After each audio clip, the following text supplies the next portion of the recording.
Friends, welcome to my channel Himanshu classes again. Friends, आज मैं आपके लिए गेस क्वेश्चंस लेकर के आया हूँ MPSC 013 का। दोस्तों, ये इग्नू के तहत जो political science master of political science है उसका एक पेपर है, उसी का गेस क्वेश्चंस मैं आपके लिए लेकर के यहाँ उपस्थित हूँ। और बहुत ध्यान से देखिएगा, इसमें से मुझे उम्मीद है कि आपको जो एग्जामिनेशन में क्वेश्चंस पूछे जाएंगे उसमें से लगभग क्वेश्चंस इससे आएंगे, ऐसा मुझे सिर्फ उम्मीद है। दोस्तों, ऐसे मैं कोई इग्नू से रिलेटेड नहीं हूँ कि आपके लिए मैं हूबहू वही क्वेश्चन लेकर के आपके सामने रख सकूँ। ये एक गेस क्वेश्चन है, इसका ध्यान रखिएगा। तो चलिए इस क्वेश्चन को शुरू करते हैं, लेकिन उसके पहले अगर आप मेरे चैनल पर नए हैं तो मेरे चैनल को सब्सक्राइब कीजिए, बेल आइकन को ज़रूर क्लिक कीजिए ताकि आने वाले वीडियो का भी नोटिफिकेशन सबसे पहले आपको मिल सके। दोस्तों, मेरे वीडियो को लाइक और शेयर करना बिल्कुल भी मत भूलिएगा। तो चलिए वीडियो को शुरू करते हैं। तो दोस्तों, चलिए शुरू करते हैं। गेस क्वेश्चंस देखते हैं MPSC 013 का, जो ऑस्ट्रेलिया की विदेश नीति से रिलेटेड है। तो इसमें जो पहला क्वेश्चन है ना, वो है कि ऑस्ट्रेलिया की विदेश नीति के अध्ययन के महत्व पर एक लेख लिखें। विदेश नीति से आपको 2-3 क्वेश्चंस पूछते हैं, इसलिए मैंने यहाँ पर आपके लिए इससे 4 क्वेश्चन रखा हूँ। तो पहला जो है कि ऑस्ट्रेलिया की विदेश नीति के अध्ययन के महत्व पर एक लेख लिखें। दूसरा, ऑस्ट्रेलिया की विदेश नीति में संयुक्त राज्य अमेरिका के एक महत्वपूर्ण कारक है, इसकी चर्चा कीजिए। ऑस्ट्रेलिया में विदेश नीति का अध्ययन करने के लिए मध्य शक्ति ढांचा क्या है, स्पष्ट कीजिए। और नंबर 4 है, ऑस्ट्रेलिया की विदेश नीति के निर्माण में प्रमुख सामाजिक निवेशों का वर्णन करें। देखिए, क्वेश्चन जो है ना वो रिपीट करना बहुत मुश्किल हो रहा है, तो इसलिए क्या हुआ है कि जो क्वेश्चन पूछा जा रहा है विदेश नीति से वो पिछले 1-2 साल तक नहीं पूछा जा रहा है। तो मैंने ऐसा क्वेश्चंस आपके लिए लेकर के यहाँ पर रखा हूँ ताकि आपको इसमें से किसी न किसी 1 या 2 तो ज़रूर ही आएंगे, ऐसा अनुमान है। नंबर 5 है, ऑस्ट्रेलिया अर्थव्यवस्था पर ऑस्ट्रेलियन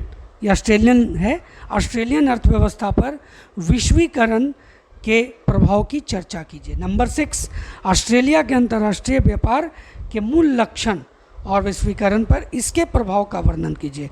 देखिए, 2 तरह का क्वेश्चन पूछ सकता है, एक सिर्फ विश्वीकरण का पूछ सकता है, एक अंतर्राष्ट्रीय व्यापार के मूल लक्षण और वैश्वीकरण, ये दोनों चीज़ पूछ सकता है।